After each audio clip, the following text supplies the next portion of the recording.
ప్రజలకు అత్యవసరమైన వైద్య సేవల్లో రాజకీయాలు చేయమని, నిరుపేదలందరికీ ప్రభుత్వం అందించే పథకాలు తప్పనిసరిగా అందజేస్తామని భూపాలపల్లి ఎమ్మెల్యే గండ్ర సత్యనారాయణరావు అన్నారు. ఆదివారం భూపాలపల్లి పట్టణంలోని ఎమ్మెల్యే క్యాంప్ ఆఫీసులో నియోజకవర్గంలోని వివిధ మండలాలకు చెందిన 119 మంది లబ్ధిదారులకు 34,50,000 విలువ గల సీఎం రిలీఫ్ ఫండ్ చెక్లను పంపిణీ చేశారు ఎమ్మెల్యే. ఈ సందర్భంగా ఎమ్మెల్యే మాట్లాడారు. నియోజకవర్గంలోని లబ్ధిదారులకు పార్టీలకు అతీతంగా సీఎం రిలీఫ్ ఫండ్ చెక్లను పంపిణీ చేస్తున్నామని ఎమ్మెల్యే తెలిపారు. కానీ కొంతమంది నాయకులు కావాల్సుకునే ఆరోపణలు చేస్తున్నారని మండిపడ్డారు. ప్రభుత్వం డకౌట్ అయిందని మాట్లాడడం హాస్యాస్పదమని, ప్రజలు ఎవరిని డకౌట్ చేసి ఇంట్లో కూర్చుండబెట్టారో కనబడుతుందన్నారు. ఈ కార్యక్రమంలో వివిధ మండలాలకు చెందిన నాయకులు, ప్రజలు పాల్గొన్నారు. ముఖ్యమంత్రి సహాయ నిధి నుంచి సీఎం రిలీఫ్ చెక్కులను 119 మందికి 32 లక్షల రూపాయలను ప్రతి 15 రోజులకు ఒకసారి ప్రజలకు ఆరోగ్యశ్రీలో రాని కేసులు ఏదైతే ఉన్నాయో సీఎం రిలీఫ్ ఇప్పివ్వడం, సీఎం రిలీఫ్లో కూడా రాకపోతే నిమ్స్ హాస్పిటల్లో చికిత్స కంటే ముందే ఎల్ఓసి ఇప్పియడం, ఈ రకంగా ఆనవాయితీగా చేస్తూ ఈ 13 నెలల్లో సుమారు 6,000 మందికి సీఎం రిలీఫ్ చెక్కులను అందచేయడం జరిగింది. అదేవిధంగా ఈరోజు గత ప్రభుత్వంలో ఉన్నటువంటి పెండింగ్ చెక్కులను కూడా మేము సుమారు 1000 మందికి అందజేశాం.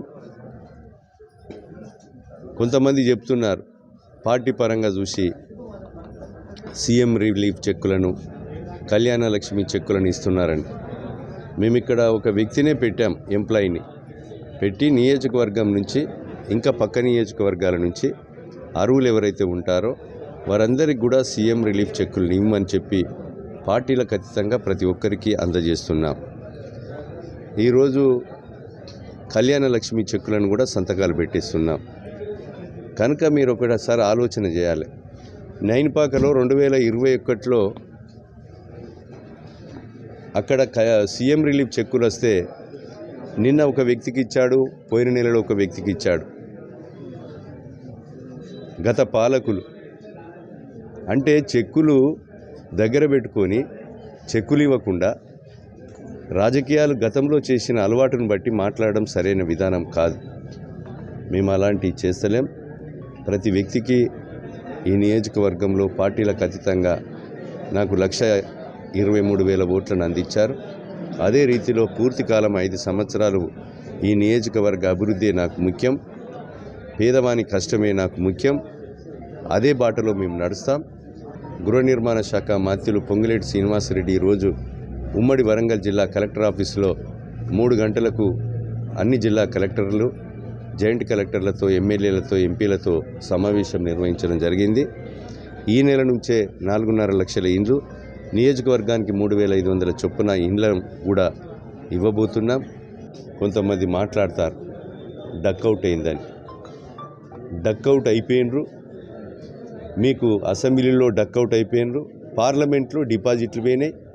ఇంకా రేపు జరిగేటువంటి గ్రామ సర్పంచ్, ఎంపీటీసీ, సహకార సంఘ ఎన్నికలు, మున్సిపల్ ఎన్నికల్లో మీకు షేప్ అవుట్ కాదు, అన్ని రకాలుగా ఆ వార్డు ఎట్లా యూజ్ చేయాలనో తెలియదు. మీరు పూర్తిగా డిపాజిట్లు కూడా కోల్పోతారు. ప్రజలు గుణపాఠం చెప్తారు. అంతిమ నిర్ణేతలు ప్రజలు. కొంతమంది పదవులు శాశ్వతం కాదంటారు. పదవులు శాశ్వతం కాదు. పదవులు ఉన్నప్పుడే నిజాయితీగా పనిచేయాలి. పేదోళ్ళ భూములు గుంజుకోవడం, ప్రభుత్వ భూములు కాజేయడం, అక్రమాలకు పాల్పడడం, ఇది పదవులు శాశ్వతం కాదు. పదవులు ఉన్నప్పుడే ప్రజలకు సేవ చేయాలనేటువంటి ఒక దృఢ సంకల్పం మాలో ఉంది. మేము చేస్తున్నాం. మా నిజాయితీని నిరూపించుకుంటాం. ప్రజలు తగినటువంటి శ్రమకు తగ్గ ఫలితం ఎన్నికల్లో ఇస్తున్నారు. రాబోయే రోజుల్లో ఇస్తారనే నమ్మకం, విశ్వాసం ఉంది.